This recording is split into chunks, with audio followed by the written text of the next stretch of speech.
rise, and I think now, Alana, you will talk about the fall and, in a real sense, the demise of Adolf Hitler. Let's do it from that perspective, to bring in as much information as you can during this last 10 minutes, dealing with some of the high points in reference to his life. So in the last segment, I talked about the Hitler and his crazy mindset, and I really went into the Holocaust.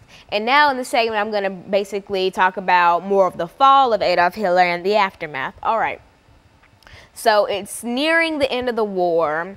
The guards of the concentration camps know it's near the end of the war. They know the time is near, that everything's about to be over. So they have the bright idea of trying to eliminate the lasting Jews and trying to make the Holocaust seem like it was all a hoax. So basically, what they would do is they would kill off the remaining Jews in the death camps or concentration camps, or in the work camps. They would kill them off, and they would try to tear down as much of the camp as they could. Like, for instance, Auschwitz. They killed the remaining people there, and they tried to tear down Auschwitz as much as they could.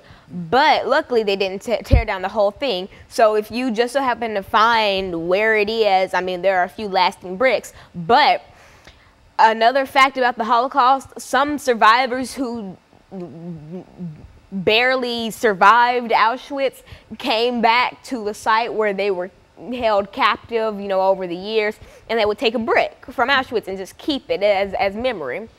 And the gate that says Auschwitz, it can be found in the U.S. Holocaust Museum, which I was fortunate enough to visit over the last couple weeks. I went there about 2 weeks ago. And so I'm going to talk about the Holocaust Museum for a second. In the museum, it has a very intricate setup.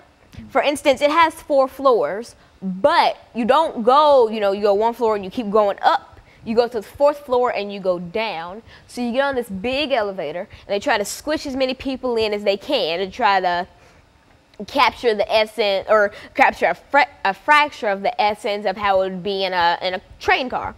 And so this video shows up on a screen in the elevator, and it talks a little about the Holocaust, but not very much because they don't want to give much away. So you ride up to the very 4th floor, and in the 4th floor, it just talks about the rise of Adolf Hitler, his childhood and, the beginning of the Holocaust. But in a different section of the 4th floor, it gets deeper into the Holocaust. So after you leave the 4th floor, you walk through a staircase, or kind of like a little bridge, where if you look out of a window, you can see the lower floors.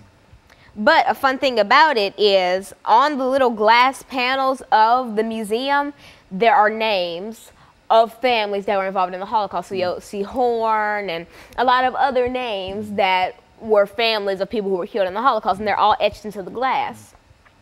So you walk across this bridge, you enter the 3rd floor, which talks more in-depthly about the Holocaust, and they even have a train car, and it's not even a replica, an actual train car that they had to have flown in and dropped into the building, and they had to build the building around it.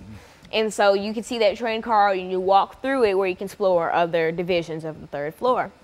After that, you walk down a staircase, and if you look out of a window by the staircase, it says, "Never forget, always remember."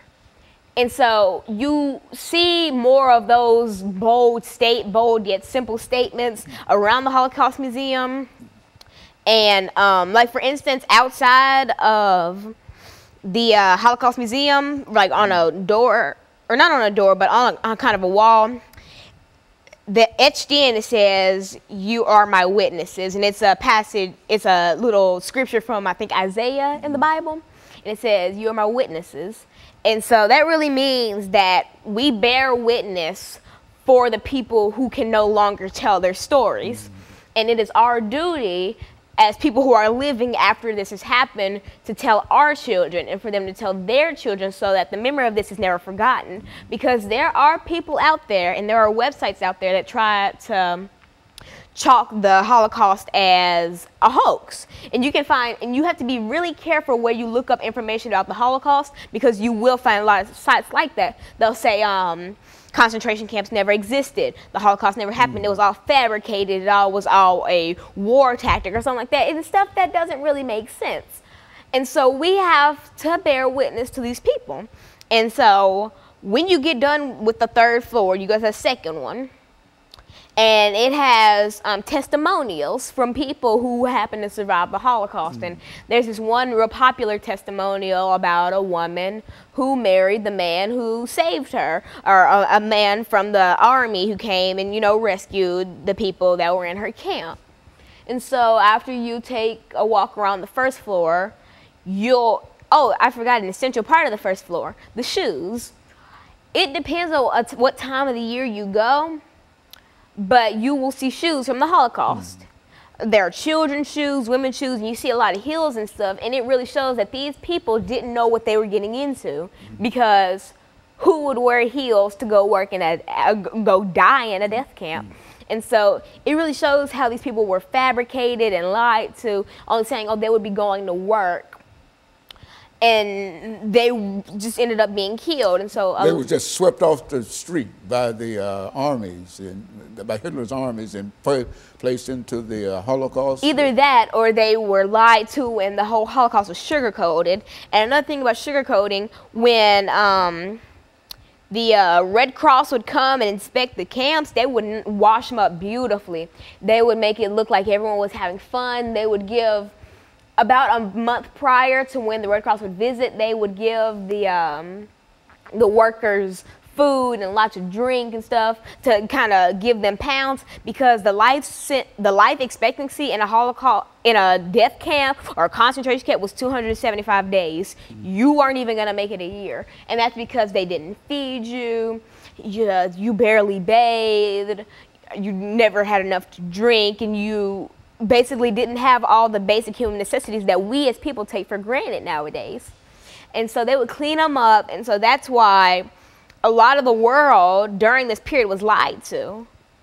And only until it was too late did we realize what was happening, because either a lot of stuff wasn't broadcasted, or only the good stuff was broadcasted, and it would just be lies. When we would see people smiling and just skipping along, these people were grieving the death of their children who were just thrown into furnaces because they were marked incapable of work. And so a lot of the world was really lied to, and that's why so many people died, because there were African Americans there were Slavs and Gypsies and Jews mainly. And so anybody who didn't fit Hitler's criterion, like I said in the last segment, the Aryan race, which isn't really a race, but that's what we say today, the Aryan race, if you weren't the Aryan race, you weren't coming out alive. But there was another way that a lot of people did manage to survive. Well, not a lot, but a fraction of people did manage to survive the Holocaust. They would get on boats and sail to different countries.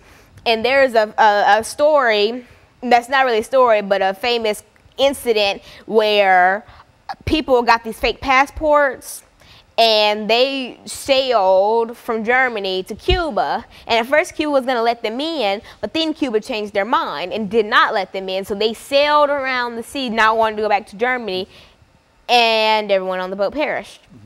And so all these people, and unless you had connections in America, then you could get out if you got a fake passport, you know, you flew over there. And that's how a couple families did manage to get out of the Holocaust. But besides that, it was a death sentence. There was no way you could escape Nazi Germany. And